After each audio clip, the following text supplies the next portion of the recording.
My name is Eliza Morgan, and the first gift I unwrapped on my 31st birthday was a list of all the boundaries I was expected to drop.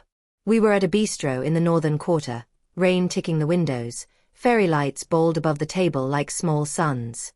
My boyfriend, Tom, who loves an audience more than a plan, tapped his glass with a fork.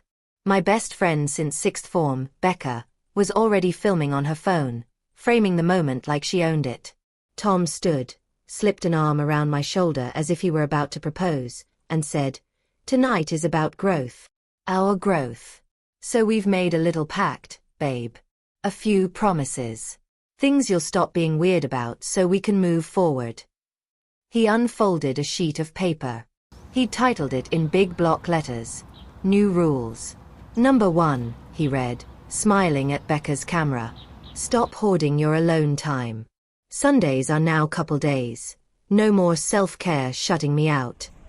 Becca laughed, loud enough to turn heads. "Number 2, she chimed in, leaning into Tom like a co-host. "Let your bestie crash for a few months. My landlord's a psycho and Eliza's got a spare room just gathering dust." "Number 3, Tom went on, "you'll stop with the spreadsheet budgeting. It kills the vibe. I booked Ibiza in June to heal your inner control freak. Already paid the deposit with your card so you can't back out." My mother clapped politely from the other end of the table as if this were a school play and I was the tree.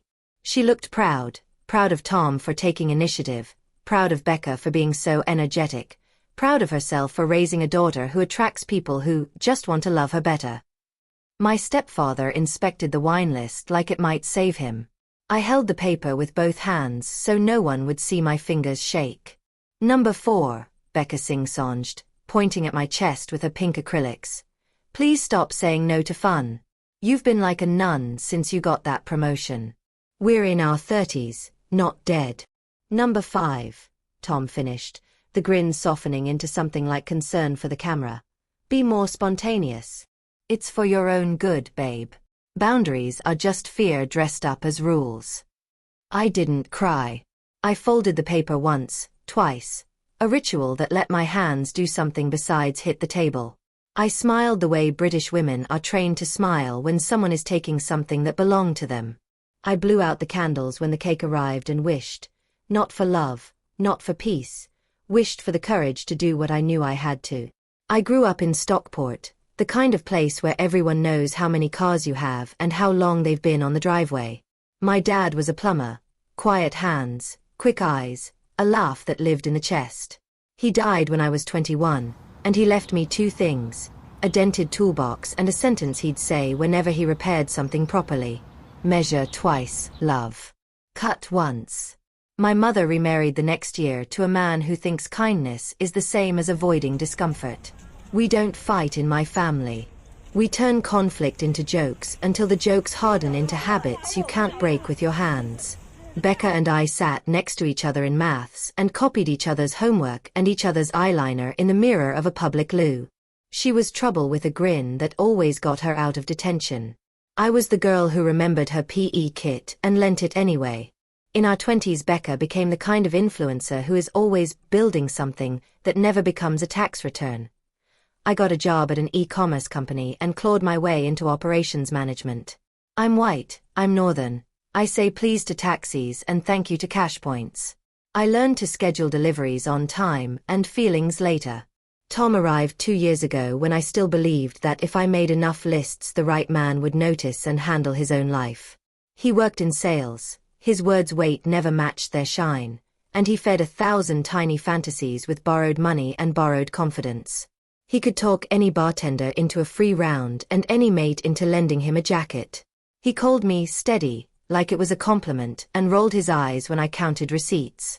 He loved me best in crowds, when he could choreograph us like we were the life he deserved. I didn't see the pattern until my birthday because I wanted not to. That's the worst part about patterns. If you squint, you can call them a style. After the cake, after the songs, after my mother kissed the air beside my cheek and whispered, "Be flexible, darling, it's what keeps families together," Tom insisted on paying the bill with my card because his had a weird limit thing, and I let him, because that's what I had always done. I went home, took off the dress that makes me feel like a person who is going places, and sat on the edge of the bed with the paper of new rules and felt the old burn under my sternum, the one I get when someone pretends they love me while rewriting me. I messaged Becca first. How long is a few months? She replied with a gif of a kitten wrapped in a blanket and wrote, till September? Times are tough, babes. You'd do it for family. Then a follow-up, OMG Ibiza is gonna cure you. Pack nothing. I'll style you. My phone lit with Tom's face. We good? Don't be sore, babe. We're pushing you out of your comfort zone because we love you. I lay back and watched the ceiling where a small crack in the paint ran like a white river. Measure twice, love. Cut once. When you've been trained to host other people's needs, the first cut feels like violence. But it is, in fact, surgery. In the morning I was gentle with myself and ruthless with the plan.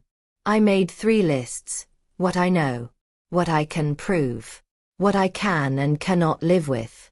I know Becca has never paid rent on time in her life. I know Tom has borrowed money from 3 friends this year and used my card for rewards points, and never transferred the funds back. I know my mother would rather I be agreeable than honest.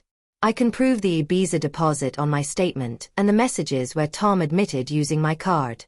I can prove Becca's last landlord took her to small claims for half a year's arrears. I can live with being called cold. I cannot live with being turned into a hostel and a bank. I printed a tenancy agreement template during lunch and laughed at myself for the audacity of it. I adjusted the terms: 3 months maximum, market rate, deposit due up front, written inventory, clear house rules. I titled it not with her name but with mine. I sent Becca a message. If you need the spare room, we can talk terms at 6 p.m. Bring your last 3 payslips. She sent 9 crying laughing emojis and wrote, babe, you're hilarious. I emailed Tom. Please confirm you'll reimburse the deposit today. Also, send me the flight booking number so I can review. 10 minutes later came. Babe, relax, I'll sort it when I get home. You're killing the vibe. I responded with a screenshot of the charge and 1,700 hours transfer or I dispute it. He sent a selfie from a client lunch, pouting. At 5:05 I rang the bank and said the words you only have to learn once. Unauthorized charge.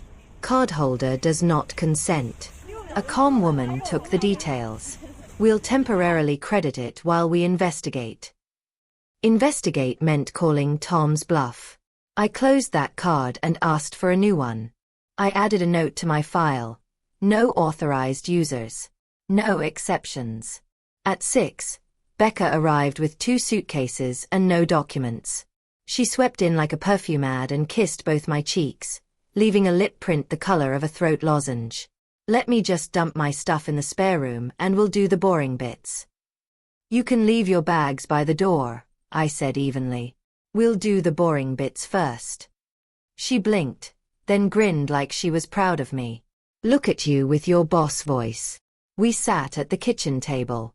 I slid the tenancy agreement across like a dealer. She read the first line and snorted. A deposit. From me. Eliza, you're my person. I'm your friend, I said. Not your landlord. But if you want to rent my spare room, the terms are here. If you don't, I'll help you look elsewhere. You said a few months. I didn't say free. You know my situation, she said, like that excused theft. I'm a builder. I'm building something. So build the transfer. She slammed her palms gently on the table, the way she does when she's trying on outrage like a coat. You used to be fun. I used to be easier to use, I said. Her eyes went flinty. Tom was right. Your boundaries are just walls. Good, I said. Walls hold up roofs. She laughed once, mean and bright, pushed back her chair, and tugged her suitcases toward the door. Enjoy your spreadsheets, she said. You'll die alone with perfect drawers. Take care, Becca, I said, and meant it. I felt something in my chest lift. Not joy, not yet, but the lightness that comes when gravity loosens. Tom arrived an hour later with tulips that looked like apologies and a smile that assumed we'd reset. He kissed my temple on his way to my fridge. "Babe, your texts today? You sound like HMRC." "You used my card without asking," I said. "I disputed the charge. You'll get a call." He froze with the milk. "You what?" "I'm not funding your lesson that vibes pay bills." He set the milk down too hard. "It's a holiday. For us. You don't even know how to relax anymore." "I relax best when I'm safe," I said. "I'm safe when I'm not being stolen from." He laughed the way men laugh when they've run out of reasons. "Stolen? Don't be dramatic. We're together. What's yours is. What's mine is mine," I said. "Jesus, Eliza." He paced. "He's a pacer. You know what your problem is? You think saying no makes you strong. It just makes you lonely." "I'd rather be lonely than owned," I said. He grabbed the new rules paper off the counter where I'd left it like evidence. "This was for you," he said, offended. "We're trying to help." "Help yourselves," I corrected. "I'm not doing this," he said, throwing the paper down like a gauntlet. "Either you meet me halfway or what?" His mouth made a shape like he was about to say something he couldn't take back. He chose a different weapon. "Fine," he said. "Keep your money. Keep your empty Sundays and your tidy accounts. See who wants to marry a woman who schedules everything down to the minute." I felt the old urge to soften, to make a joke, to make him comfortable. I let the urge pass through me like weather. "I'm returning your key," I said. "You wouldn't." I placed his key on the counter carefully. "I did." He stared at it like it might explain me. Then he scoffed, grabbed it, and walked out, shoulders set in a posture that said he believed this would blow over like always. It did not blow over. In the days that followed, I did not explain. That was new. I did not justify, sell, cajole, manage. I changed the pin on my front door keypad. I called my bank to remove my mother as an emergency contact, because she treats emergencies like invitations. I set my phone to send any message from Becca containing the word, please, or urgent, straight to a folder I could look at once a week. I wrote to HR and asked to use 2 days of my holiday to do a thing I had never done. Sit in my own life and not make it smaller to fit someone else. Of course they didn't like it. Of course the backlash came like weather, sudden and predictable at once. Becca went online and posted a story with a blank door and the caption, "Some people forget who was there before they got boring."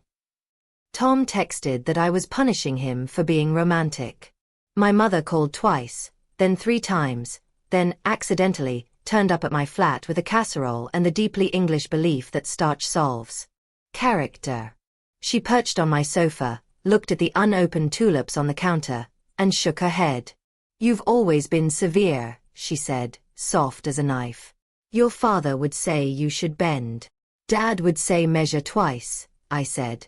"And he'd say don't let the leak spread."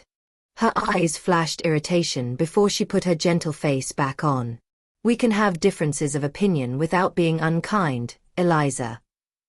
"We can," I agreed. "But I'm not having a difference of opinion about my own front door." She folded her hands primly. "It's just a key. It's just my home. You've changed." "I'm the same," I said. "I've stopped apologizing." She left with the casserole because she always takes her props home. When the door closed, I leaned my forehead against it and exhaled until the air came back into the room. Saying no took energy I didn't know I had. After the no comes the fear. What if the people go, and keep going? They did. For a bit. Tom sulked, tried charm, tried anger. Becca pivoted to a different friend group, posting boomerangs with girls who didn't know yet. My mother drafted a letter in her head where she was the heroine who kept the sisters together. Silence settled, a new kind that didn't feel empty. It felt like space where something else could live. A week later, Tom messaged, "Can we be adults about Ibiza?" I replied, We are adults. Return the money. He wrote, I don't have it right now. I sent. Then the bank will collect it from the airline. Case ref. #####. He followed with, you really enjoy this, don't you? I didn't reply. Enjoyment and justice aren't the same thing, but sometimes they nod at each other across a room. At work I was calmer. My assistant, Danny, looked at me like I'd come back from a retreat. You look taller, she said, half joking. It was just posture. I wasn't trying to shrink to fit. On Friday I came home to a parcel I hadn't ordered, a sequined bikini Becca had tagged me in weeks ago, the kind of thing you can't sit down in. No note. I lifted it out of the tissue and felt a stupid, sharp grief for the version of us that only ever lived in my head. I put it back, taped the box, wrote return to sender. That night I slept 9 hours and dreamt nothing that needed me. When Tom realized the Ibiza money wasn't returning to his account and his charm had expired, he went for the last currency he thought he had, my reputation. He told our mutual friends I was unstable, that I'd freaked out, because he loved big and I think small. He told someone at his office that I'd stolen from him. I found out because people tell you when to defend yourself. I didn't. I posted nothing. I called no one. Quiet is not surrender. It is a strategy. 2 Saturdays after the birthday, Becca turned up at my door anyway, mascara already pre-smudged, voice pitched to a register the walls could hear. I have nowhere, she cried. You're my family. I opened the door the width of a chain and said, I believe you're in a hard place. I can send you a list of rooms to rent. I can't house you here. She tried to slip her hand through. You're stone, she said, like it was a truth I should be ashamed of. You used to be kind. I used to be convenient, I said, and closed the door on her small, bright face reflected in the metal of the chain. Do you know the first physical sensation of a boundary? It's quiet. The body stops bracing. You don't realize how long you've held your shoulders up around your ears until they drop. I felt taller because I had finally climbed out of a shape I'd been put in. I used to believe boundaries were what you put around other people. Now I know they are what you build around your time, your money, your home, and your attention so you can invite people in without losing the floor. That night I wrote 4 sentences on a sticky note and pressed it to my bathroom mirror. I will not fund disrespect. I will not make myself small. No is a complete sentence. Boundaries don't end love. They reveal it. If you enjoyed this revenge story, don't forget to like, subscribe, and comment where you're watching from. The silence after Becca's last visit was heavier than I expected, but not in the way silence used to feel. Before, quiet always meant punishment. Someone sulking, someone plotting, someone waiting for me to fill the gap with apology. Now it was different. It was peace, like a room aired out after years of being closed. I walked around my flat with a strange sensation that the space finally belonged to me, that every object was where I put it, not where it had been abandoned by someone else. Tom tried a few more times, of course. He couldn't stand not having the last word. He sent flowers with a card that read, "No walls between us, only doors." I donated them to the care home on the corner. He left a voicemail saying, "You'll regret this when you're old and alone." I saved it, not because I believed him, but because I wanted the reminder of how ugly love sounds when it curdles. Becca, too, kept circling. She sent long, performative emails about how she was working on herself, and how maybe I could be the bigger person and support her. I never replied. She wasn't asking for support. She was asking for another withdrawal from an account that had closed. The real test came from my mother. She invited me for Sunday roast, and I knew exactly what that meant, an ambush. I went anyway, prepared. Sure enough, halfway through the gravy, she said, "Tom called me. He said you froze the holiday money. Eliza, relationships are about give and take." I set my fork down. "He took," I said simply. I said no. Boundaries are good, darling, but not when they build walls. "They build safety," I replied. "You taught me to lock the front door every night. This is the same." Her lips tightened. You've become so rigid. I leaned back in my chair, calm. I've become clear. It didn't end the conversation. She pressed, she sighed. She made me out to be unfeeling. But for the first time, I didn't fold. I didn't argue. I just repeated the truth like a line of code. I won't fund disrespect. I won't house chaos. I won't apologize for needing safety. Weeks passed, and slowly the people who had leaned on me for everything started to find new walls to push against. Tom moved in with a mate, and I heard through a colleague that Ibiza had blacklisted him for chargebacks. Becca latched onto a new circle and tried to reinvent herself again. My mother, though, she surprised me. She stopped bringing up Tom. She started asking about my work, my projects, what I wanted for myself. Small questions, but they were new. And maybe, just maybe, she was starting to understand. The best revenge wasn't the bank dispute or the tenancy agreement template or even the silence. The best revenge was that they had to face me as I am now, unbendable, unavailable for use, unwilling to play the part of doormat. And in that strength, I found something I hadn't expected, relief. Not just from them, but from myself. For the first time in years, I didn't feel like I was running on borrowed energy. I felt like I could actually rest. Boundaries didn't kill my relationships. They revealed which ones were never relationships at all. If you enjoyed this revenge story, don't forget to like, subscribe, and comment where you're watching from.